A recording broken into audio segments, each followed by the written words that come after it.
I used to go to school downtown when I was attending Housatonic Community College, so I am no stranger to parking meters and their fees and penalties for missing the meter. I've also been in business downtown Bridgeport for the last 4 years, and I believe I've racked up somewhere between $1,500 and $2,000 in tickets and fines since I've been down here. So the parking meter issue is not necessarily something that's new. The convenience has been an issue.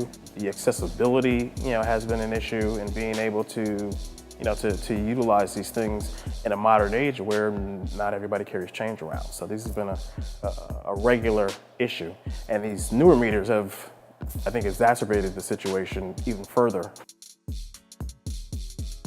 Well, they were coin-operated meters with digital screens, or the former meters, and they at one time accepted like a pay card that you could reload, but that program was scrapped a short time after it was initiated. So we were just basically left to the devices of coin-operated meter system when most cities had started to advance on to being able to take credit cards or utilizing an app.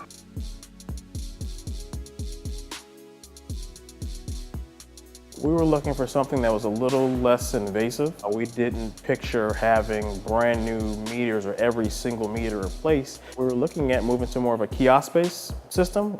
In our mind, it made more sense. There's less holes in the ground and a lot less construction to utilize that. So you put in a single kiosk on a block, you mark each space with a pole and a plastic sign, some stickers and an application that can take credit cards and then monitor your parking time and send you reminders when you need to get out to your car to lessen the amount of fines people are receiving. Instead, we got one of the most technologically aggravating meter systems that I've ever seen. I've gone to municipalities all over this country, in different countries, and I've never seen a meter system this aggressively enforced before ever.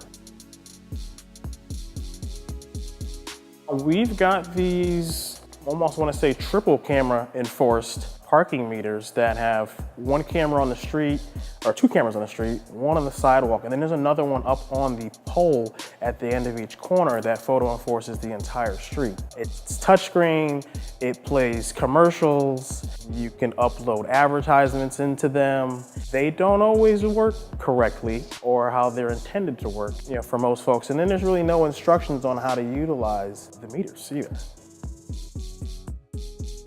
I think it's for, multiple means of photo enforcement. Now you have it in triplicate, basically, that no, you got that ticket, and you got it at this time, and there's nothing you can do about it, and we're not gonna do anything about it, so good luck. Parking meters are supposed to be, an economic stimulus tool. They're supposed to encourage people to come downtown, make it efficient for, customers and shoppers or clients to regularly open up space for new customers coming into downtown. But this doesn't necessarily do that. I mean, I understand the intentions were different or pure, but the actual, application of them didn't yield those results. So now you have something that is scaring away people that come downtown. People that just want to come down and pick up a relative or bring somebody to an appointment or drop somebody off unknowingly, knowing that the time that they're waiting for somebody to come out of a building, they can end up with a $40, which balloons to $80 ticket by the time they're done.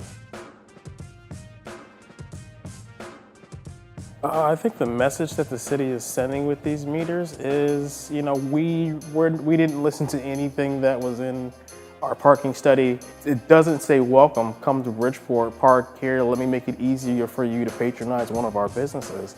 It's, let me get this money out of your pocket before you get out of the car. And thanks, see you later, there's nothing you can do about it. Well, that would be the thinking if the money actually did go back into, expanding, promoting, improving parking. But that money goes into a general fund and then it's split up between various departments within the city, which it doesn't go back towards either investing in your local downtown businesses or marketing for your downtown businesses, or the furthering or the expansion or improvement of parking, signage, marketing, or anything related to that for improvement downtown. This is supposed to be an economic stimulus tool, not a means of a revenue stream, for filling in budget gaps. I think in total, between the coinage and between the fines, it's about $1.4, $1.5 million per year. There were various departments within the mayor's office in the city that was charged with interviewing a variety of different meters to test out a few in town and see what would be the best fit for a place like downtown Bridgeport.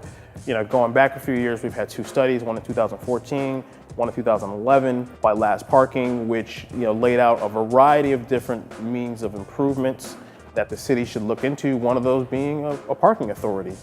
That's sole job is to worry about parking. And that's one of the things that was ignored in the planning process for this. So yeah, I think quite a few people that were involved in this particular process didn't necessarily have a working knowledge of parking or necessarily the nature or the behavior of parking in downtown Bridgeport. Even though we paid for multiple studies, clearly ignored what those studies told us. And we only looked at one parking meter. You can go right to Hartford and you can see a parking system up there. You can go to Norwalk, you can go to Stanford, you can go to New Haven, and you can see their parking systems have been updated. They have a much more user-friendly systems there. It kind of boggles my mind that we ended up where we ended up at with these kinds of meters, and then seeing what they've done, how people have interacted, because you have to really take that in consideration, how people interact with something. It's one thing if you want them to do something, or you want a thing to do something, but then how people actually interact with it. It's a whole nother side of it that you have to consider. And I don't think that's necessarily being considered. I mean, we've made some changes here and there, improving the length of time that you can be at a meter, the grace period between start and end for the meter time, the app that finally rolled out along with it as well too, which sometimes works, sometimes it doesn't. Back to free parking on Saturdays, which we've had for over 20 years in downtown Bridgeport. So it was a very poor rollout for how people were informed for making these kinds of change.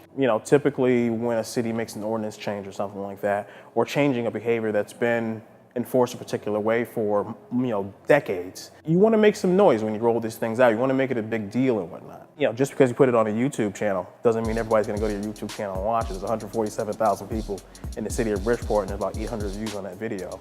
So obviously, not enough people saw that. Plus the signage. There was no signage that really went up, hey, these are the new meters, check these things out, or anything taken out in the newspaper. It didn't seem like a great enough effort was taken to inform the public, particularly the neighbors, that these changes were going to be taking place and these things were going to be being enforced the way they're being enforced now.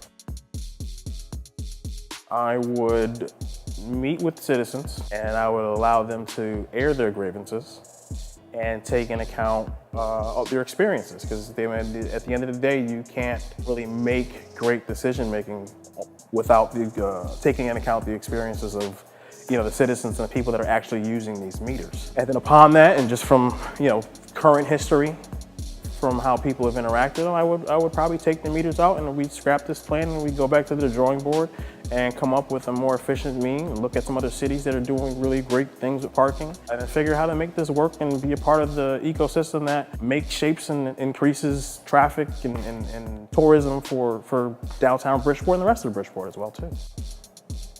And then reinstate the parking authority too.